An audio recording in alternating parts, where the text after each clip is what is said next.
लोक म्हणतायत शेवटी मोदींनी माघार घेतलीच, मोदी हरलेच आणि हा पराभव केवळ राजसत्तेचा नाही, हा पराभव त्या हुकुमशाही प्रवृत्तीचा आहे.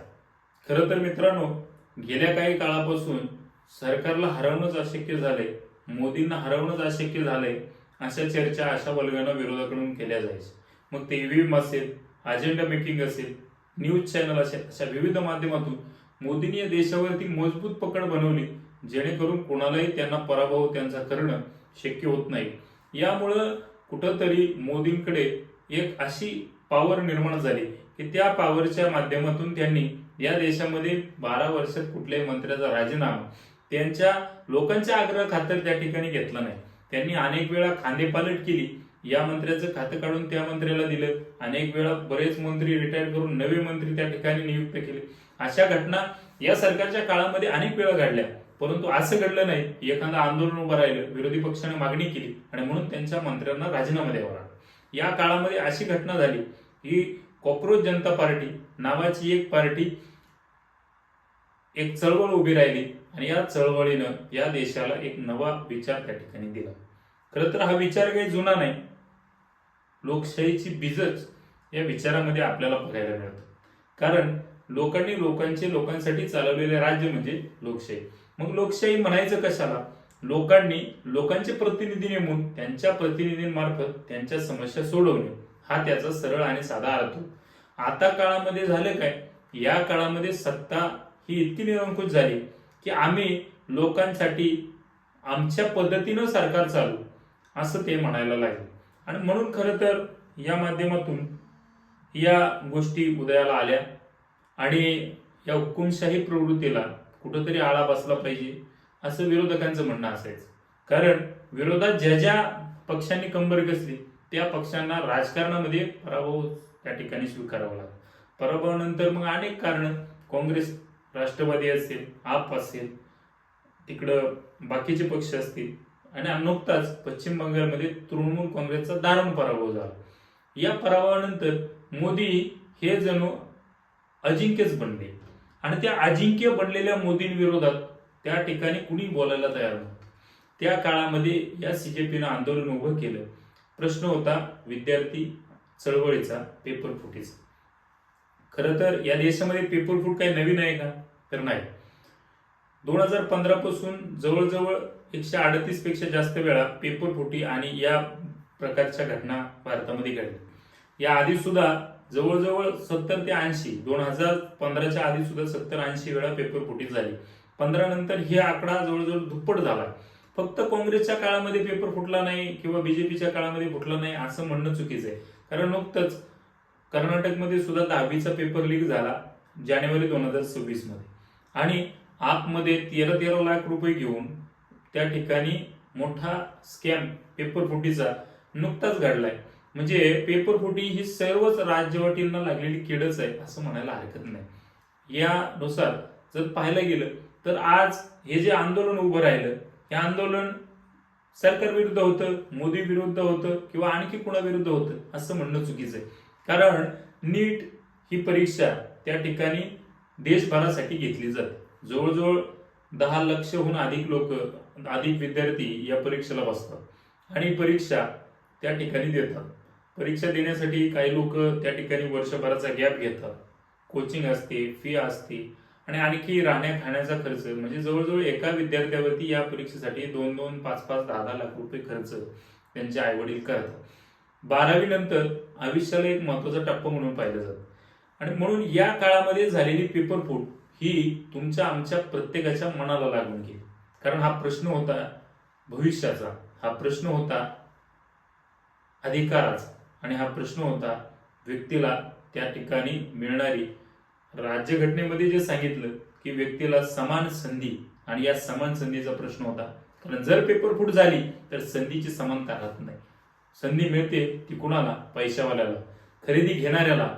आणि त्या ठिकाणी बाजार मूल्यासारख्या पेपरचं जर मूल्य ठरवलं जात असेल तर हे प्रश्न आपल्या राज्यघटनेच्या बेसिक स्ट्रक्चरवरती येतो. मंडळी, इथूनच सुरुवात झाली या लढ्याला. जबाबदारी कोणाची? खरं तर मोदींनी जबाबदारी स्वीकारून आपले मंत्री शिक्षण खात्याचे प्रधान यांचा राजीनामा आंदोलन सुरू होता क्षणी किंवा त्या आधीच घ्यायला पाहिजे होता. कारण हा केवळ साधा मुद्दा नाही, पेपर जसाच्या तसा संपूर्णपणे फोडायचं काम त्या ठिकाणी फोडणाऱ्या लोकांनी केलेलं आहे.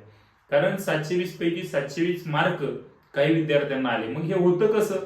तर नक्कीच पेपर फुटीचा याच्यामध्ये मोठा वाटा आहे. आणि हा एका लार्ज स्केलवरती लाभवला जाणारा उद्योग म्हणलं तर वावगं ठरणार नाही. या उद्योगाला अनुसरून अनेक पॅरलल क्लास चालतात आणि त्या ठिकाणी एक पॅरलल अर्थव्यवस्था निर्माण होत जाते. महाराष्ट्रामध्ये या ठिकाणी आपण अशीच अर्थव्यवस्था आणि अशाच क्लासची उदाहरणं अनेक ठिकाणी बघितलेली आहे. तर मित्रांनो, हे सगळं झाल्यानंतर मोदींनी याची नैतिक जबाबदारी आपल्या मंत्र्याला त्या ठिकाणी जबाबदार दिली होती. त्या जबाबदारीला त्या ठिकाणी तडा दिल्याबद्दल खरं तर राजीनामा हा तेव्हाच घ्यायला पाहिजे होता. त्यांनी घेतला नाही. त्यांनी त्यांच्या आडमुठेपणाच्या भूमिकेवरती ठाम राहिले आणि या देशामध्ये वनवा पेटल्यासारखा वनवा पेटला. 2014 साली, 2013 साली, 2011 साली अण्णा हजारे यांच्या नेतृत्वामध्ये लोकपालचं आंदोलन झालं. त्यावेळी काँग्रेस सत्तेत होतं. मीडियाला स्वातंत्र्य होतं. आज जे मीडियाचं स्वातंत्र्य हिरावलं गेलं, त्या जागतिक यादीमध्ये भारताचा क्रमांक 158 देशापैकी 118 ते 20च्या दरम्यान लागतो.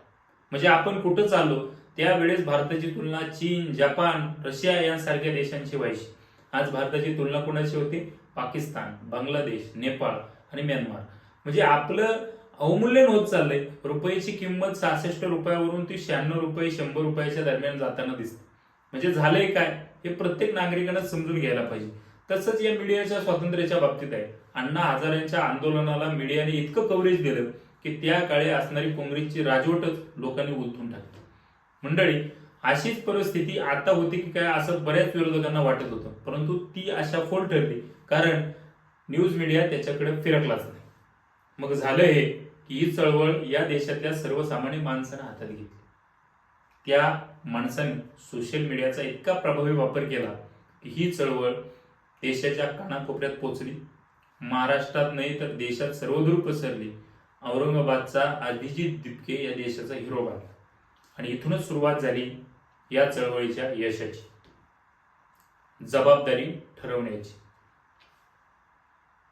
वांगचुक यांचा एक व्हिडिओ व्हायरल झाला की राजीनाम्यानं परिस्थिती बदलणार नाही, परंतु जबाबदारीचं तत्व या ठिकाणी लाभलं जाईल आणि या देशामध्ये प्रत्येक माणसाच्या मनामध्ये धाक बसेल की मी माझी जबाबदारी पार पाडली नाही तर त्याची चूक मला भोगायला लागणार. आणि इथूनच सुरुवात झाली या आंदोलनाच्या यशाला. मोदींना झुकावं लागलं आणि या देशाच्या शिक्षण मंत्र्यांचा राजीनामा घ्यावा लागला.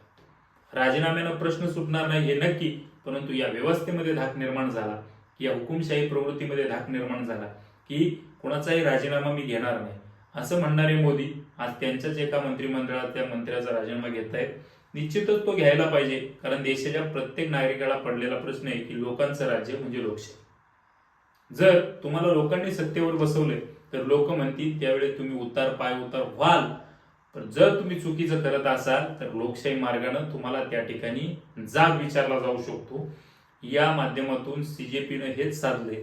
मंडळी, येणाऱ्या काळामध्ये काय होईल ते निश्चितपणानं पाहिलं जाईल, परंतु आज तरी मोदी झुकलेत, मोदी वाकलेत आणि ते वाकलेत या देशाच्या राज्यघटनेसमोर वाकलेत.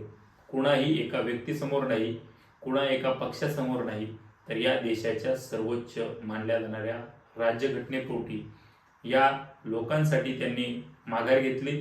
त्यांची माघार ही स्तुत्य आहे. खरं तर लोकशाहीचा विजय आज झालाय असं म्हटलं तर हरकत नाही, कारण जर त्यांनी माघार घेतली नसती तर परिस्थिती चिघळवली असती.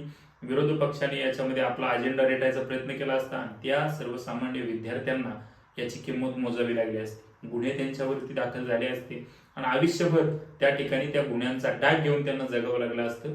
निश्चितच आज मोदींनी या सगळ्यातून काढता पाय घेतलाय आणि सर्वसामान्य पोरांना निश्चितपणानं वाचवलंय असं म्हटलं तर वावगं ठरणार नाही. उशिरा का होईना त्यांना शहाणपण सुचलं. आज आपण याबद्दलचा सर्व रिपोर्ट, सर्व माहिती जाणून घेतली. तुम्हाला हा व्हिडिओ कसा वाटला कमेंट सेक्शन मध्ये नक्की सांगा आणि असेच माहितीचे आणि आमच्या जीवनाशी निगडीत व्हिडिओ पाहण्यासाठी आमच्या अंधभक्त आणि वास्तव या शो मध्ये जोडले राहा. धन्यवाद.